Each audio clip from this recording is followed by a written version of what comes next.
West Coast Cookbook and Speakeasy with Chef Justice Putnam. Netrootsradio.com.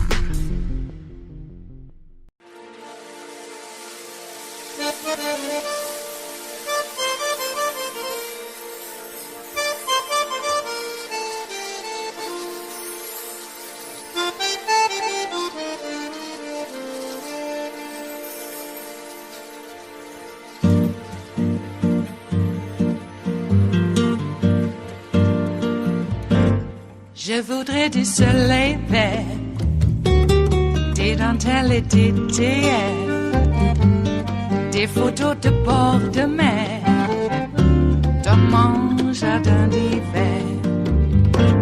Je voudrais de la lumière, comme en Nouvelle-Angleterre. Je veux changer d'atmosphère, dans mon jardin d'hiver.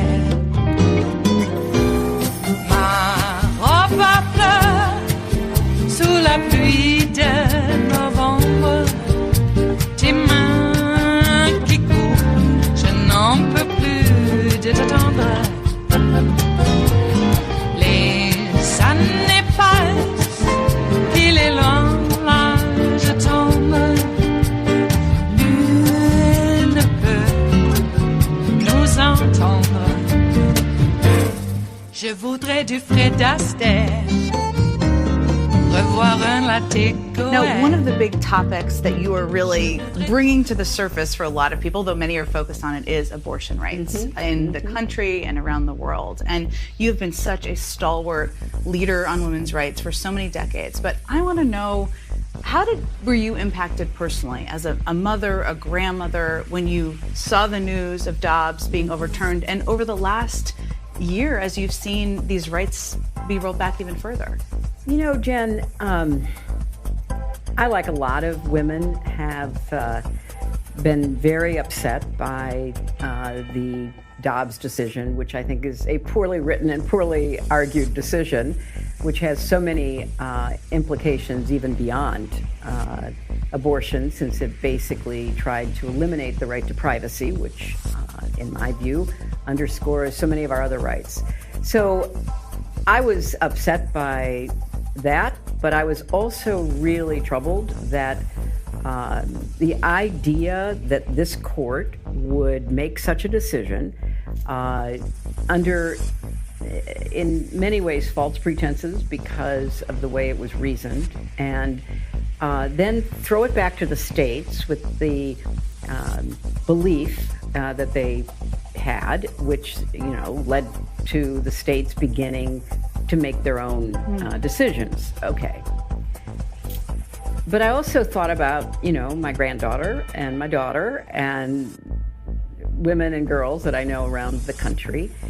And it just left me disturbed that so much of the progress that has been made on so many fronts over the last 50, 60 years, advancing human rights, women's rights, gay rights, giving people a feeling that they are full participants in this country that we, you know, all love and share, and that we keep trying to make a more perfect union, was, you know, deeply distressing. So the good news is that everywhere people have been able to vote on what happened with the Dobbs decision, they have voted for women's ability to make our own decisions. And, you know, I hasten to add, that is not pro or anti any decision. That is trusting women and those closest to women to make the best decisions. And we've begun to hear a lot of stories about women being denied necessary medical care, because it's part of a full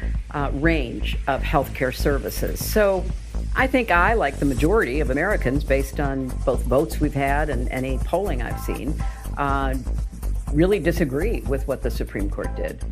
Now, despite this rollback of rights and the fight against it, you're a very politically savvy person in addition to many other things. The polling right now for 2024 for the presidential race is tied. Is that something that surprises you or worries you? No, it doesn't yet. I mean, we're a long way out, and I think there is, a kind of, looking and almost shopping mentality in voters. Like, oh, who am I going to have to vote for? And wait a minute, I'm not happy with that. They're never happy with what the choices are. I've seen that for many years. The purple unicorn. The elusive purple unicorn. Exactly. And so honestly, I think that the issues will not be joined for quite some time. And I feel good about where the Democrats are and where President Biden and Vice President Harris are, because, and I think Biden is the one who says this all the time: don't judge me against the almighty, judge me against the alternative. And I have been very clear in saying I am for the Biden-Harris ticket because of what they've accomplished, which I value and I think is making a big difference in helping us shape our future. But I'm also for them because the alternative is so dangerous. And I think people will begin to pay more attention as time goes by. When you mentioned the ticket, I mean, you have fought against more sexism in public than anyone, probably, globally, from Vladimir Putin to right-wing Republicans, the gamut. There has been more talk, at least in my time in politics, about questioning whether the vice president should be on the ticket. I know what I think that's about, but I want to know what you think that's about. Well, I think it's about, a number of things. I think vice presidents are either never thought about or they're an afterthought. And it's a tough position to be in, no matter who you are. But I also think that she's a first. I mean, she's the first woman. She's the first woman of color. She's the first daughter of immigrants. I mean, you can go on down the list. And so there will definitely be a lot more scrutiny than is usual for a vice president who I dare say most people couldn't even name in many of the administrations going back to the beginning. So honestly, again, I think she's done a much better job than she gets credit for. I think that she has proven to be a good partner for the president. And this is a decision that belongs to the president, whoever the president is. I remember when I chose Tim Kaine to be my running mate. He had been a successful governor. He had been a successful senator. I thought, here is somebody who could literally step into the job, which to me is a very important criterion, but who also, had a great reputation as a colleague, working with people. Some people said he's not this, he's not that, but he was my choice. And so at the end of the process, it's the president's choice, and I think that he made a good choice. As obviously your friend and mine. Yes, indeed. Right. It's not. Well, I think we should be talking about it more because I don't think, despite all of the, deniers, there's any doubt that he interfered in our election or that he has interfered in many ways in the internal affairs of other countries, funding political parties, funding, political candidates, buying off, government officials in different places. So that is his opus, his opus operandi, in the sense that he hates democracy. He particularly hates the West, and he especially hates us. And he has determined that he can do two things simultaneously. He can try to continue to damage and divide us internally, and he's quite good at it. And sadly, he has a lot of apologists and enablers in our own country, people who either don't see the danger or dismiss it out of hand, or maybe agree with some of the positions he's taken on certain things, including his barbaric invasion of Ukraine. And so dividing us and then trying to seize territory in such a brutal way to try to expand his reach, to try to restore the Russian Empire, if not the former Soviet Union, that is who he is. I said that for years. Part of the reason he worked so hard against me is because he didn't think that he wanted me in the White House. So we are where we are, and part of the challenge is to continue to explain to the American public that the kind of leader Putin is, this authoritarian dictator who literally kills his opposition, kills journalists, poisons people who disagree with him, invades other country, interferes with our election. That is part of the alternative we have to reject in this election. We have to reject authoritarianism. We have to reject a kind of creeping fascism almost of people who are really ready to turn over their thinking, their votes to wannabe dictators, and we can't allow that to proceed.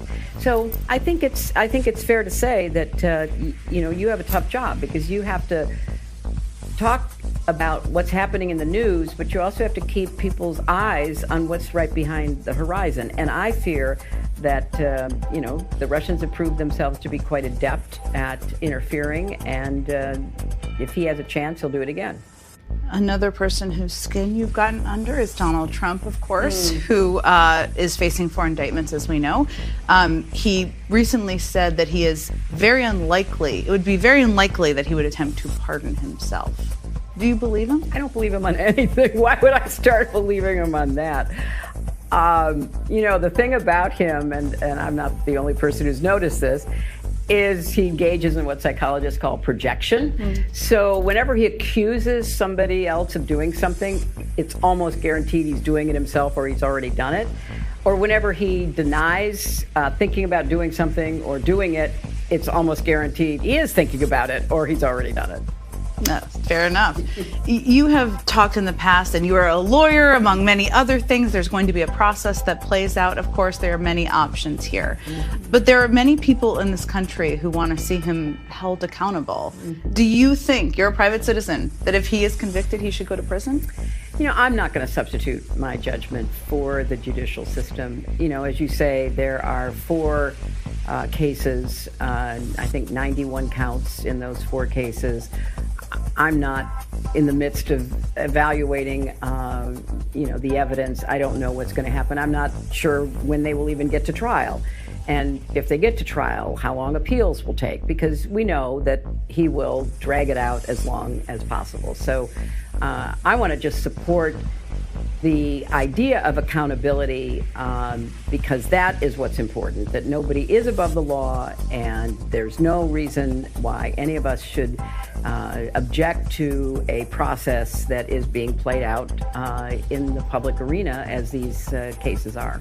Before I let you go, there's now been a date set for the impeachment hearings, so-called, I'm going to put them in quotes, for President Biden. There's a disagreement in the Democratic Party on how to deal with this because there's no proof. They're in pursuit of a reason. What do you think they should be doing? Well, first of all, I don't know how they can proceed with an impeachment if they haven't had a vote. And maybe I missed it because I've been so busy here at CGI trying to well, be you've been inspired, positive, and come up with solutions to our problems, which is what I like to think about.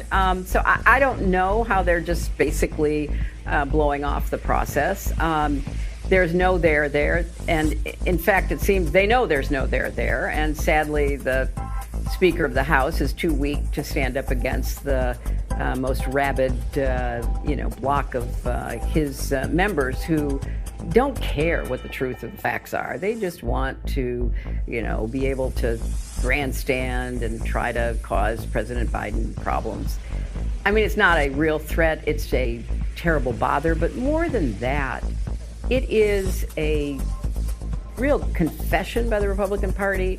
They have no agenda. They have no interest in trying to bring people together to solve problems.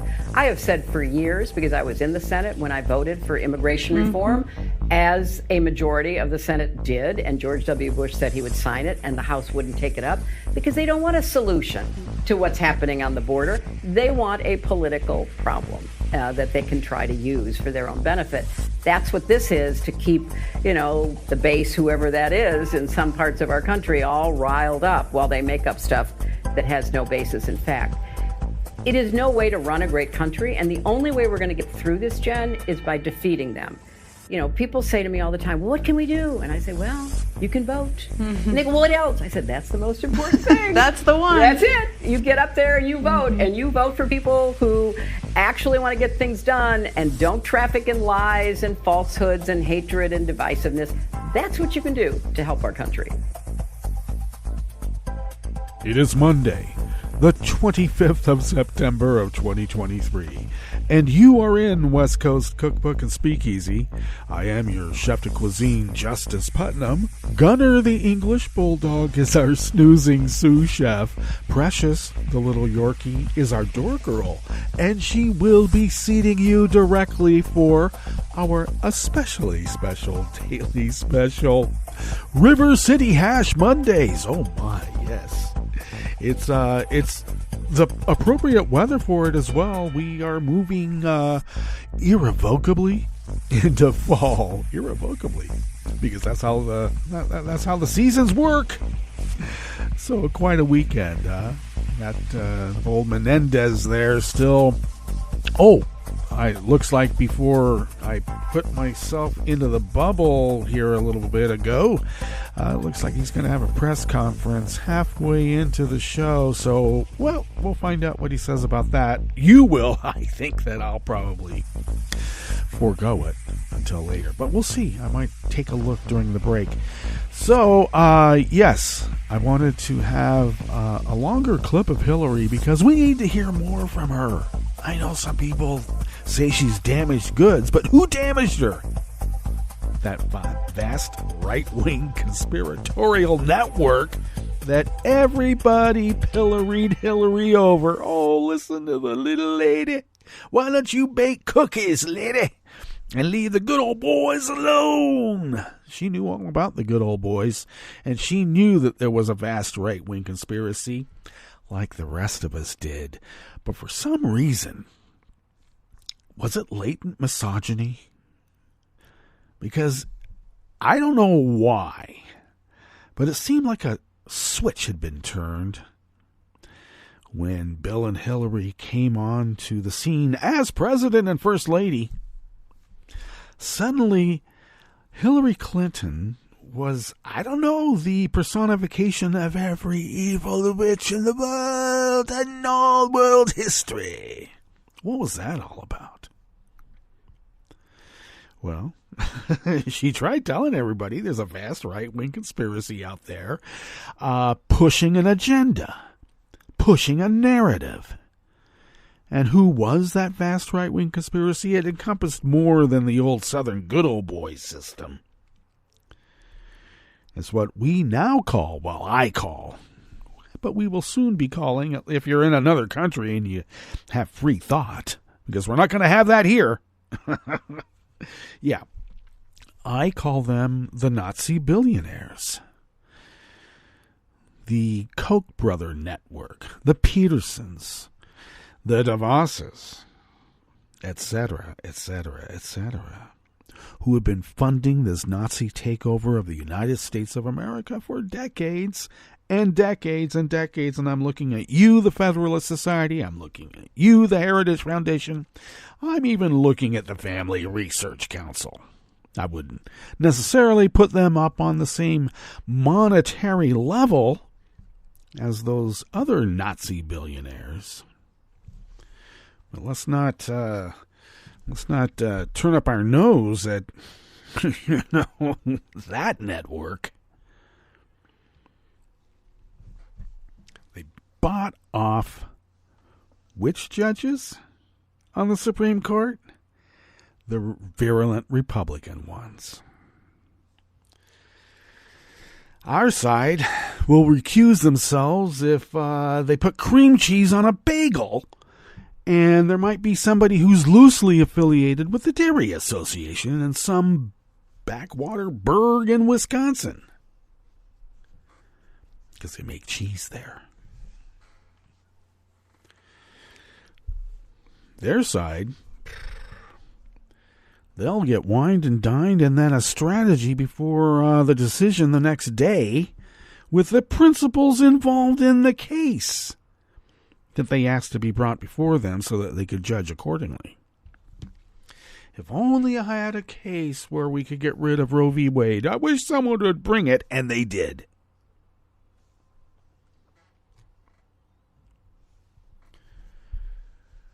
We can't even have a bagel with cream cheese because that might be a little untoward and show a conflict of interest.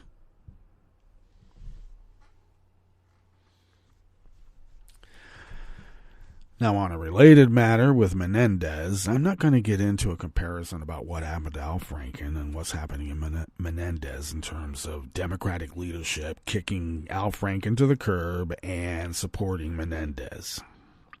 But I will say that they kicked Al Franken to the curb for something that happened more than a couple of decades before he became a senator. While on a USO tour that I'm sure that if you had pictures backstage of USO tours with Bing Crosby, Bob Hope, there's a lot of grabby-ass stuff going on. That's what they do on USO tours because soldiers lap it up.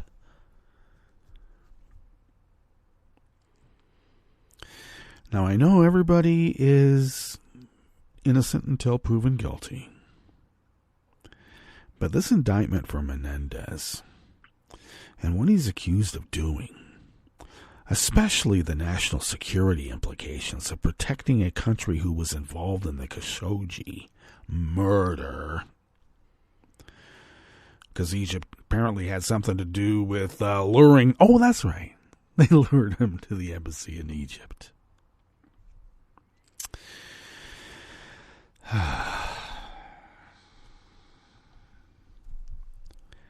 So I don't know why, with the national security implications involved, that someone, well, I guess we'll find out.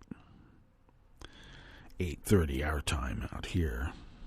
No one's ever on time. It might even be at 9 p.m. after, or 9 a.m. after the show's over. So we'll see.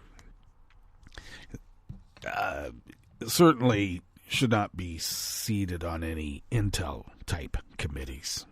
Maybe. I'm sorry. If he was working for any company, anytime these charges would be brought, he'd be walking out the door with security and have a little box with all of his personal items in that he was able to pull out of his desk. Just saying.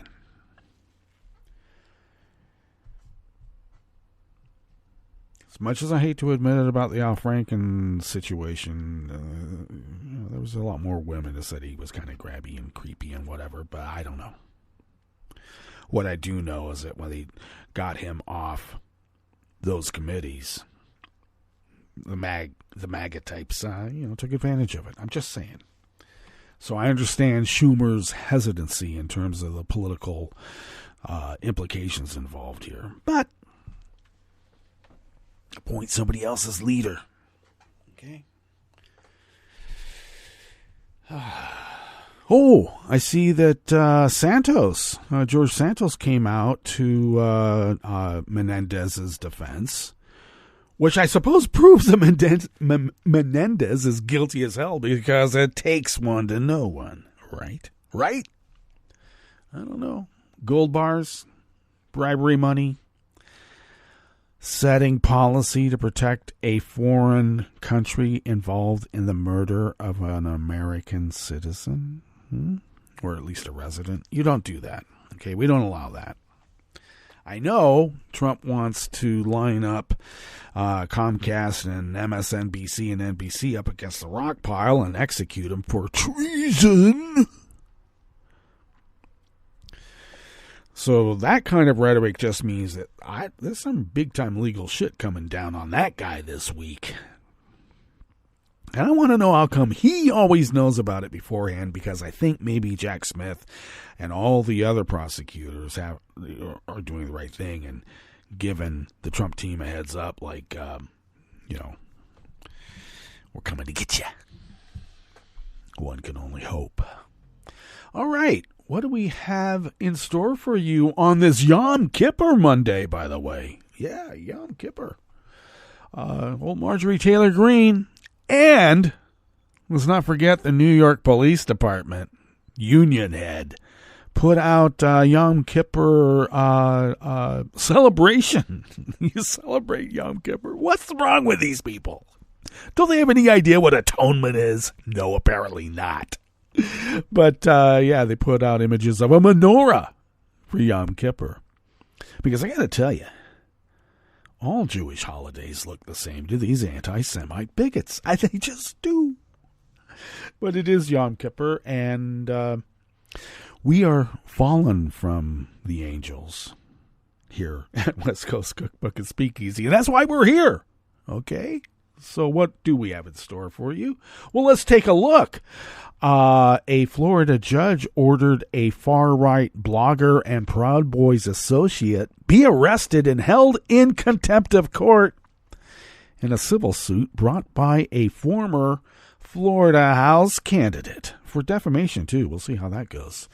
As we continue here in the Bistro Cafe part of West Coast Cookbook and Speakeasy, California Governor Gavin Newsom signed several bills over the weekend aimed at bolstering the state's protections for LGBTQ plus people a day after issuing a controversial veto that was criticized by advocates. And subsidized child care meals are tied to better child health and lower rates of household food insecurity.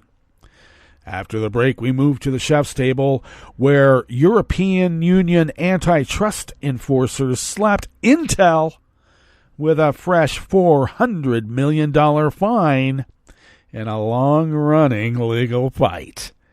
And in something that could portend for our own auto workers' strike, Canadian auto workers ratified a new labor agreement with the Ford Motor Company. All that and more on West Coast Cookbook and Speakeasy. Bon appetit.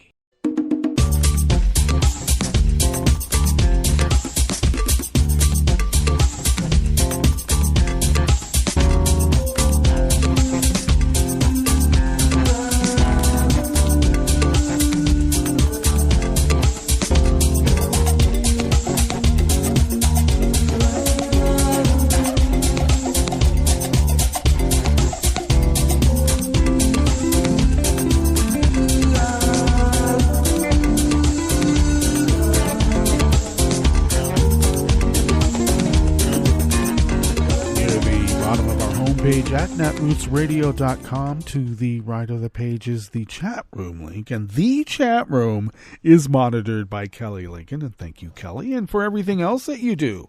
Across the page to the left from that chat room link that is near the bottom of our homepage at netrootsradio.com is the link to our Patreon page, and if you could become a recurring Patreon of Netroots Radio, it really does help.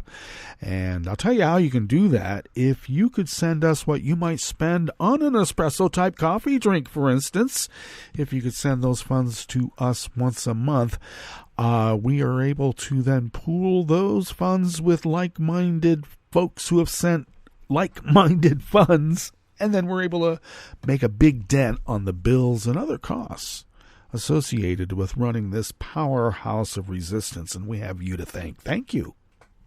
If you would like to follow Netroots Radio on Twitter, Mastodon, Spoutable, Blue Sky, wherever, pretty much those right now, you can do so at Netroots Radio. Tom takes care of those and a hell of a lot more. Thanks, Tom.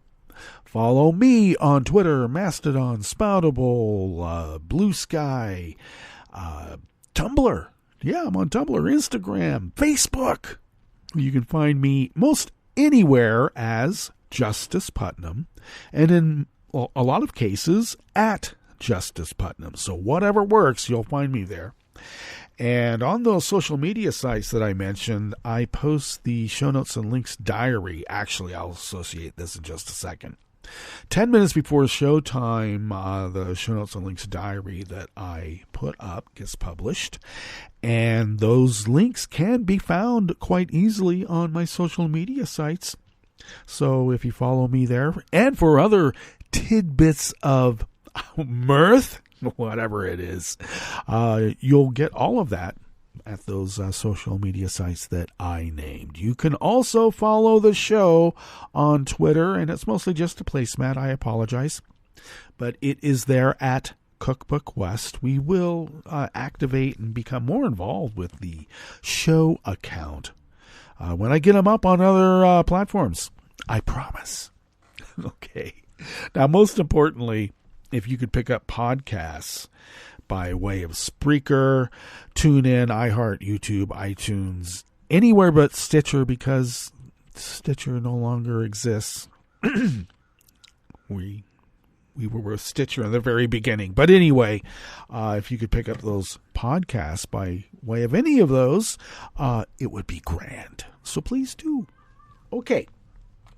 Let us now tuck into this first offering here in the Bistro Cafe part of West Coast Cookbook and Speakeasy, because there's still the chef's table. We do things a little backwards than what the Europeans do, but that's how it is. Anyway, this is out of the Orlando Sentinel by Annie Martin. An Orange County judge has ordered the arrest of far-right blogger and Proud Boys associate Jacob Engels, who has been held in contempt of court in a civil suit brought by a former Florida House candidate who says Engels published false information about her and conspired with other operatives to defame her during last year's primary. A warrant was issued for Engels on Thursday last week, nearly a month after former candidate Elizabeth Cornell's attorney asked Judge James Craner to imprison him if he did not follow court orders. On August 29th, Craner signed an order for Engels to be taken to Orange County Jail and assessed a fine of $1,500 per day if he did not provide records and information within 10 days. Engels, who does not have an attorney, told the Orlando Sentinel he struggled with the filing systems for the clerk of courts and the state during the past several weeks. So blame it on filling out a form. He said he was finally able to submit to responses to Cornell's questions on Thursday, the day that they said, "You're under arrest." All parties have been made aware of these issues along the way. Well, your ignorance of how the system works is why you need a lawyer, pal. Back to the article at hand. Engels told Craner last month he doesn't have the documents Cornell is requesting, which included communications and records of payment Engels received from her opponent and eventual winner, Representative Taylor Yarkowski of Monteverde, and several political operatives and committees. Cornell's suit focuses on 2 blog posts published by Engels last summer, including one where he cited claims from a lawsuit filed by one of Cornell's former clients who said Cornell, a financial advisor, had given her poor guidance. The same post said Cornell had outstanding liens for work on her home completed several years ago and did not vote for DeSantis or Trump during previous Republican primaries. Another post accused Cornell of having an affair with a married man. Some of the claims Engels published were repeated in mailers sent by a committee operated by Stafford Jones, a Gainesville Republican consultant. Jones told the Sentinel earlier this year he doesn't know Engels and has never worked with him. As part of the suit, Cornell and her attorney, Ricardo Reyes, are seeking a bevy of records to subpoena nearly 24 individuals, including Yarkowski, Jones, and several other GOP elected officials and operatives. But Engels has not provided the documents they requested, nor answers to their questions, Cornell and the lawyer Reyes say. Craner held Engels in contempt of court in June after he missed several hearings. Engels said later that he had been left off the distribution list for court filings, and the notice of the June hearing did not indicate his attendance was required.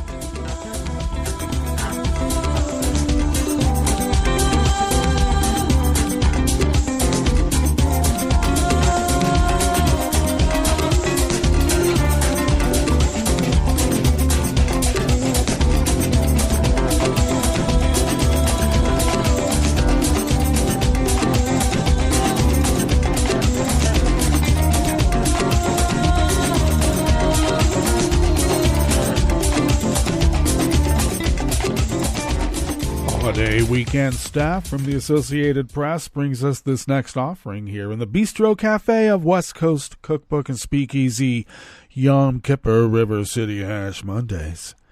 California Governor Gavin Newsom signed several bills on Saturday aimed at bolstering the state's protections for LGBTQ plus people, a day after issuing a controversial veto that was criticized by advocates. The new laws include legislation that focuses on support for LGBTQ plus youth. One law sets timelines for required cultural competency training for public school teachers and staff, while another creates an advisory task force to determine the needs of LGBTQ plus students and help advance supportive initiatives. A third requires families to show that they can and are willing to meet the needs of a child in foster care regardless of their sexual orientation or gender identity. The governor also signed legislation that requires schools serving 1st through 12th grade to have at least one gender-neutral bathroom available for students by 2026. The law was spurred by a Southern California school district that instituted a policy requiring schools to tell their parents when their children change their pronouns or use a bathroom of a gender other than the one listed on their official paperwork. Where do you pee, kid? Where do you pee? Well, a judge halted the policy after California Attorney General Rob Bonta sued the Chino Valley Unified School District. The lawsuit is ongoing. The governor's bill signings came after Newsom vetoed a bill on Friday that would have required judges to consider whether a parent affirms their child's gender identity when making custody and visitation decisions. Democratic Assembly member Lori Wilson, who introduced the bill and has an adult son who came out as transgender when he was a teenager, was among the LGBTQ plus advocates who criticized Newsom's decision.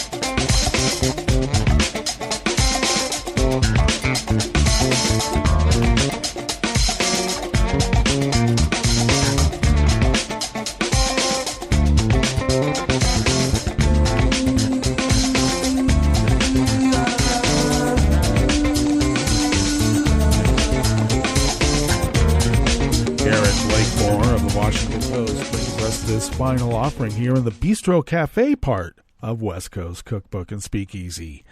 Every day, more than 4.2 million children receive nutritious food and snacks through the Child and Adult Care Food Program, a federally funded state-administered initiative that reimburses child care centers and home day cares for providing food to eligible kids.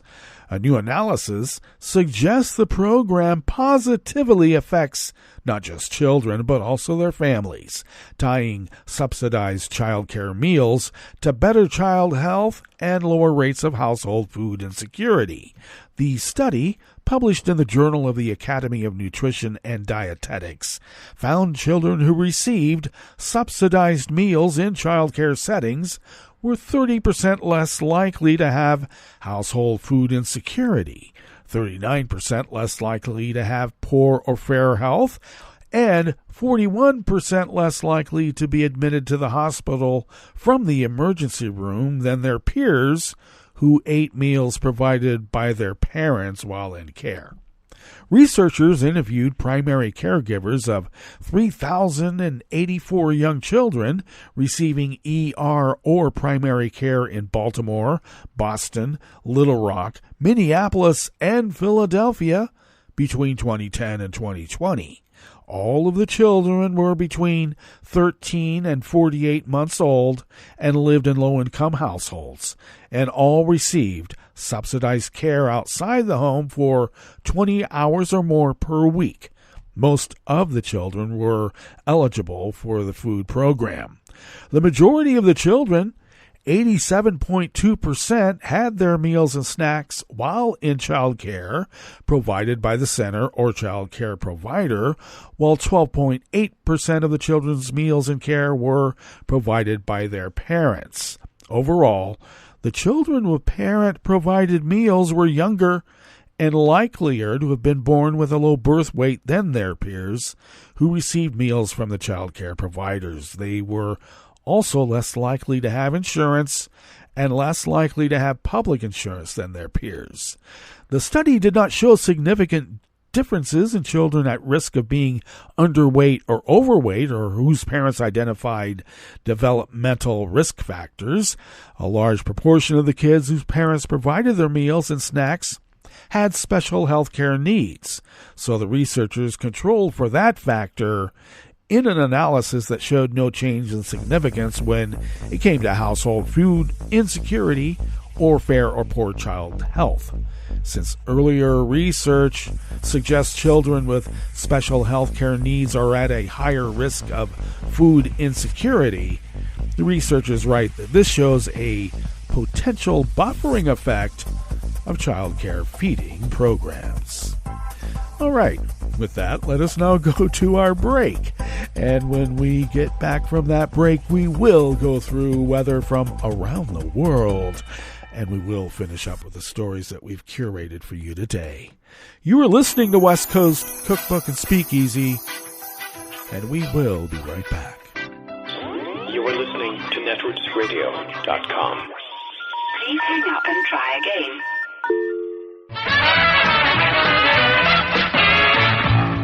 From a point at sea to the circles of your mind, a new force is at work for planetary transformation. New radio for a new Earth.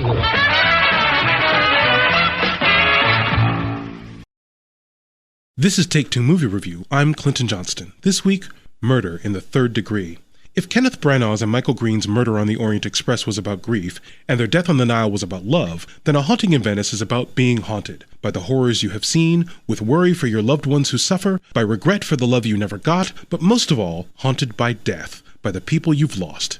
Based on Agatha Christie's A Halloween Party, A Haunting in Venice takes place in 1947, a scant couple of years after the war, and it continues our arc with the weary Hercule Poirot, who has now sequestered himself in Venice, only to have his isolation breached by a writer acquaintance, played by Tina Fey, who begs Poirot to help her debunk a medium, Michelle Yeoh, what more do you want, at her seance in an infamously haunted villa. And on Poirot number 3, it feels like director Branagh, writer Green, cinematographer Haris Zambaloukas, and casting director Lucy Bevan have really hit their stride. This movie is so tight, starting with the opening frames introducing us to important visual and narrative motifs: birds, clocks, statues, eerie lifeless watchers from the past, and water. Yes, the cast is a collection of stars, but they feel more chosen for what they can do with the roles than for their bankability, giving Branagh's crew their strongest ensemble yet. Lucy Donaldson's editing is often abrupt, like jump scares, and Branagh and Zambaloukas are all over the place with their camera, spinning and panning and dollying, or surprisingly close at unsettling angles. Some compositions are set, some evolve, and some of the most beautiful shots of all the Branagh Poirot films so far. A Haunting in Venice is not horror, it's still a mystery, but it feels like these people joyously embraced being dark, creepy, and ghosty. You know, it took so long to get Branagh Poirot number 2 after number 1. Number 3, only a year later, feels like a surprise early Halloween gift. This has been Take Two Movie Review. I'm Clinton Johnston. Catch up with us at TakeTwoMovieReview.com and feed us back on our channel on YouTube.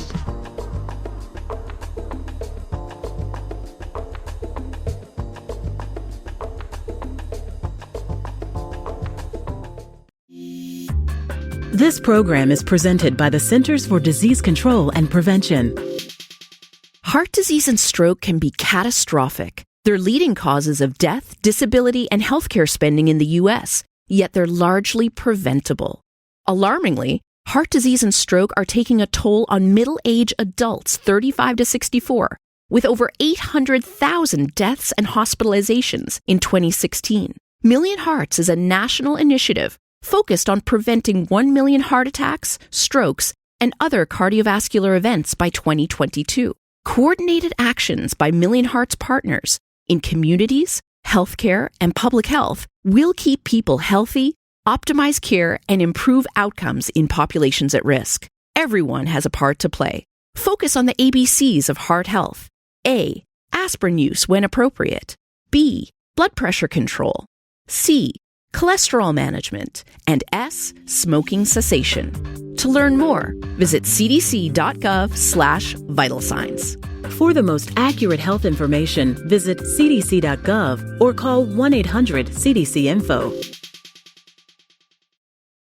We're the Goo Goo Dolls. We're fortunate that our daughters have what they need to grow and learn. But that isn't the case for nearly 13 million kids in the U.S. that struggle with hunger. Childhood hunger is a heartbreaking reality that Feeding America is working to change. Each year, the Feeding America network of food banks rescues billions of pounds of good food that would have gone to waste and provides it to families and children in need. You can help kids in need in your community by visiting feedingamerica.org.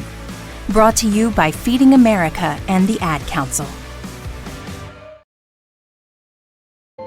This is the story of a very special woman. In a matter of seconds, she turned herself into a great mathematician or an entrepreneur.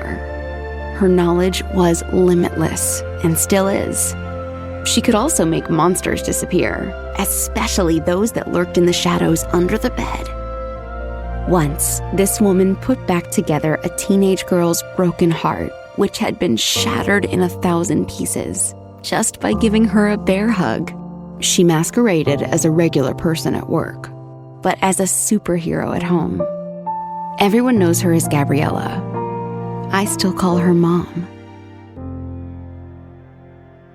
Your hero needs you now, and AARP is here to help. Find the care guides you need to help, complete with tips and resources at aarp.org/caregiving. A public service announcement brought to you by AARP and the Ad Council. Hi, I'm Tom Hartman, and since you're listening to netrootsradio.com, show your progressive side and go to the donate button on the bottom of the homepage. It's progressives like you who power Netroots Radio and keep the progressive message beaming everywhere 24 hours a day. Just go to our donate button at the bottom of netrootsradio.com. Thank you for keeping progressive radio at full power.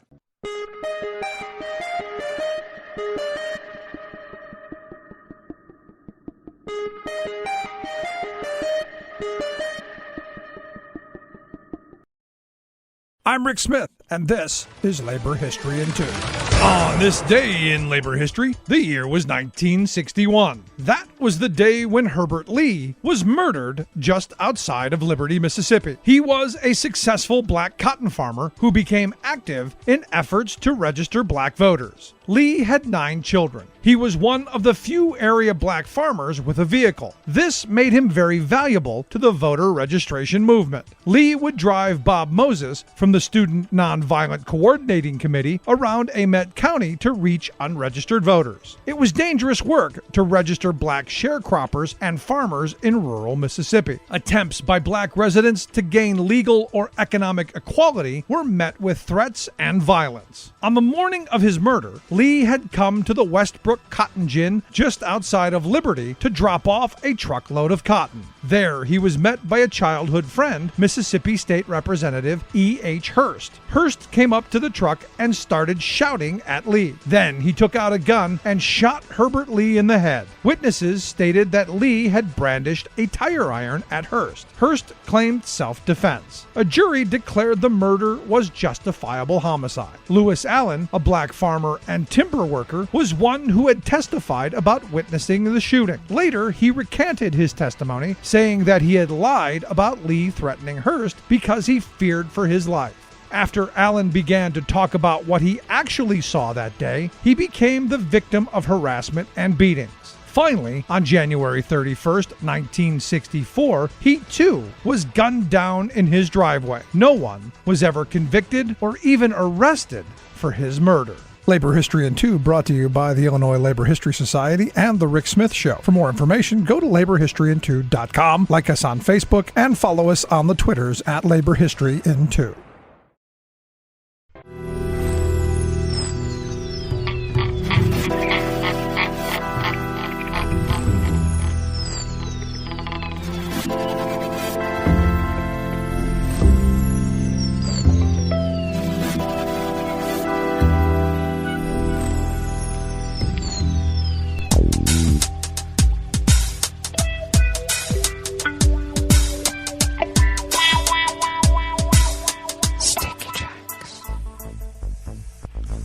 Thank you for accompanying us here to the Chef's Table at West Coast Cookbook and Speakeasy, River City Hash Mondays.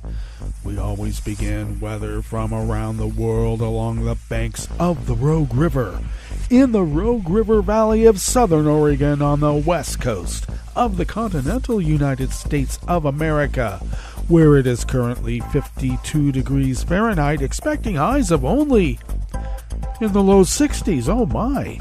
Well, we are expecting to have some rain, a potential for heavy rainfall, expecting almost an inch of rain, and it sounds like it's just started, but it's been delayed for quite a while.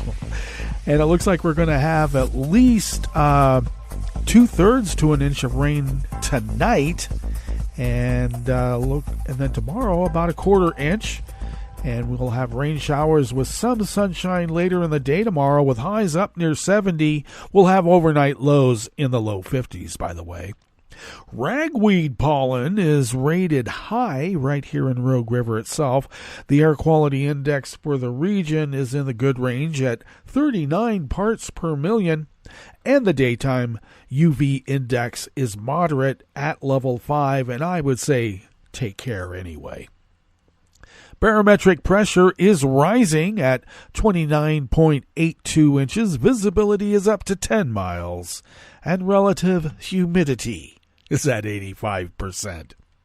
Weather from around the world is brought to you by a crowd of crowdsourced weather stations that a crowd crowdsources from around the world, and that is the Weather Underground.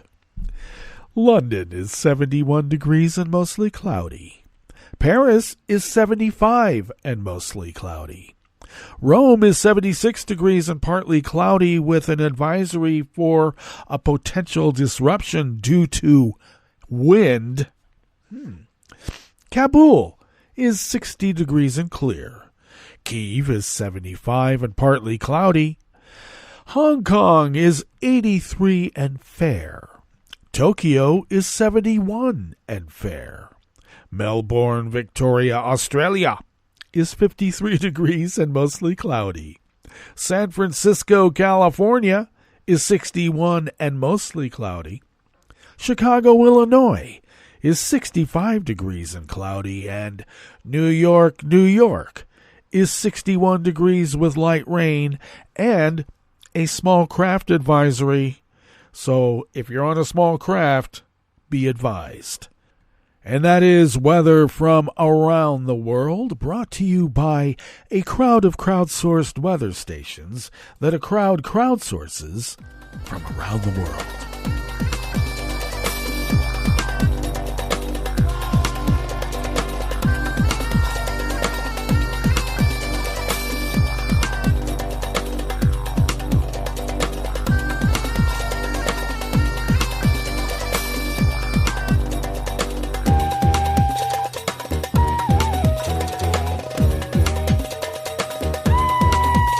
Holiday weekend staff at the Associated Press brings us this first amuse-bouche here at the Chef's Table at West Coast Cookbook and Speakeasy, River City Hash Mondays. European Union antitrust enforcers slapped Intel with a fresh $400 million fine in a long-running legal fight that the chip maker appeared to have won last year. The European Commission imposed the 376.4 million euro fine after a court threw out an original 1.06 billion euro penalty issued in 2009 over allegations that the Santa Clara, California-based company used illegal sales tactics to shut out smaller rival AMD. The Commission, the 27-nation bloc's top antitrust watchdog, accused Intel of abusing its dominant position in the global market for x86 microprocessors with a strategy to exclude rivals by using rebates and sales restrictions.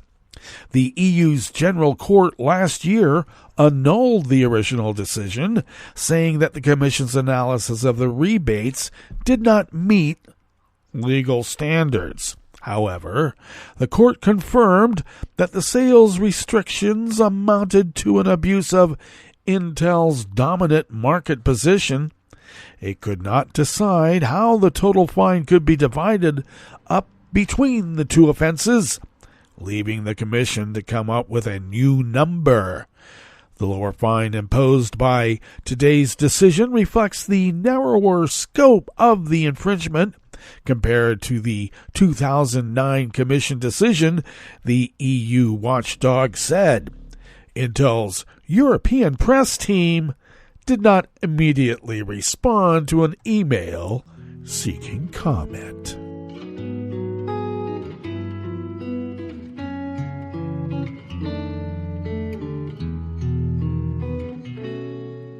Je te donne c'est mon amour pour la vie entière. La promesse de me trouver à tes genoux. Aussitôt que tu m'appelles, rester toujours fidèle. C'est tout, c'est tout. Je te donne tous mes printemps, mes étés de mer. Mes automnes, quand les feuilles tombent partout.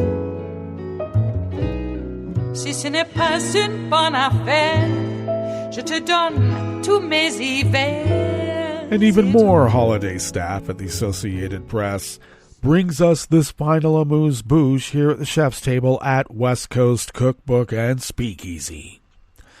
Canadian auto workers ratified a new labor agreement with Ford Motor Company yesterday, Sunday, averting a threatened auto strike and potentially setting a precedent that could play out in the United Auto Workers strike at automaker facilities in the United States.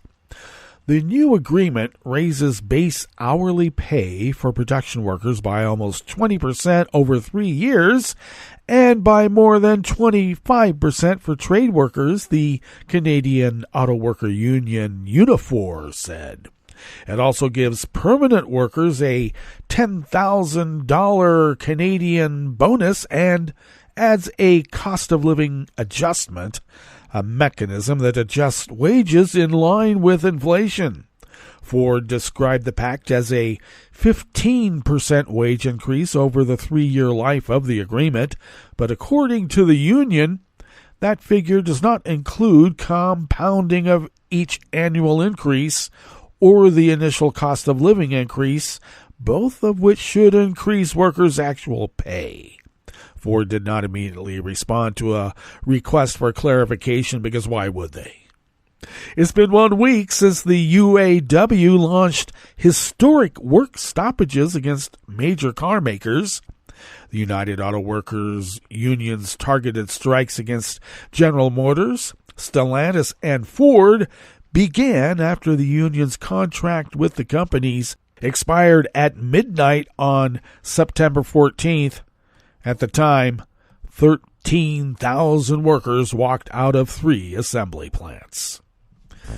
Well, of course, our president is going to stand on those picket lines with the workers because he is a man of the people, if only our media would report it.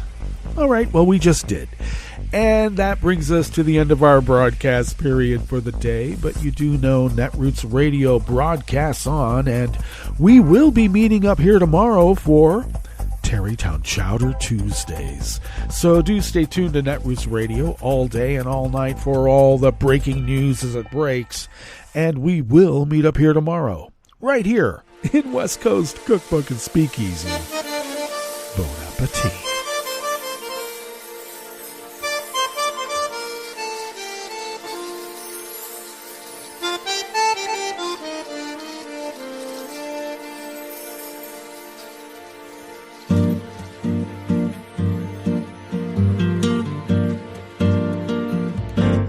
Je voudrais du soleil vert, des dentelles et des théères, des photos de bord de mer, dans mon jardin d'hiver. Je voudrais de la lumière, dans mon Nouvelle-Angleterre. Je veux changer d'atmosphère dans mon jardin d'hiver. Ma robe à fleurs sous la pluie de novembre. Tes mains qui courent, je n'en peux plus de t'attendre. Les années passent, qu'il est loin, là je tombe. Nul ne peut nous entendre. Je voudrais du Fred Astaire, revoir un latte Goël. Je voudrais toujours te plaire dans mon jardin d'hiver. Je veux déjeuner par terre comme au long de golfe clair, t'embrasser les yeux ouverts dans mon jardin d'hiver. Ma robe à fleurs sous la pluie de novembre. Tes mains qui courent, je n'en peux plus de t'attendre. Les années passent, il est loin, là je tombe. Nul ne peut nous entendre. Ba-da-da-dum-di-da-dum. Ba-da-da-dum-di-da-dum. Ba-da-da-dum-di-da-dum. Dans mon jardin d'hiver. Ba-da-da-dum-di-da-dum. Ba-da-da-dum-di-da-dum.